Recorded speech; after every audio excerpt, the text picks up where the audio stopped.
Kung target mo makapag-ipon ng retirement fund na 540,000 after 20 years, kung nilalagay mo ang pera mo sa savings account, kailangan makapag-ipon ka ng 27,000 per year sa loob ng 20 years para ma-hit mo yung target mo na 540,000. Pero alam mo bang mas mabilis mag-grow ang pera natin pag marunong tayo mag-invest? Kagaya sa Kaiser na dito, 7 years to pay lang, and then 27,000 per year ang iyong hinuhulog.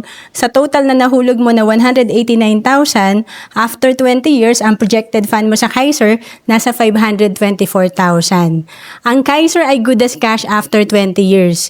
At kapag hindi pa natin kinuha ang fund natin sa Kaiser after 20 years, patuloy pa rin mag-grow ang pera mo. Kaya nga sa sample natin dito, kung nag-start ka sa Kaiser at the age of 35, pag edad mo ng 60, ang projected fund mo nasa 845,000.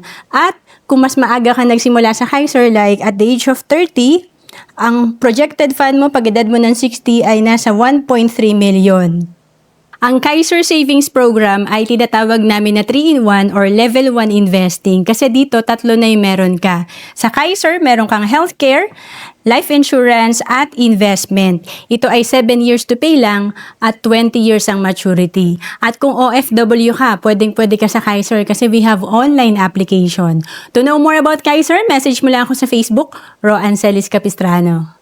Bawat Pilipino dapat maging handa sa mga oras na hindi natin inaasahan. Gaya ng biglaang pagkakasakit, dapat may pondo tayo na magagamit. Sa oras ng pangangailangan, dapat may magmamalasakit. At sa pagtanda, walang pangamba, dapat may mag-aalaga.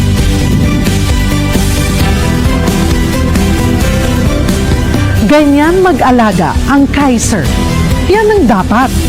Ako po si Cheryl Posip.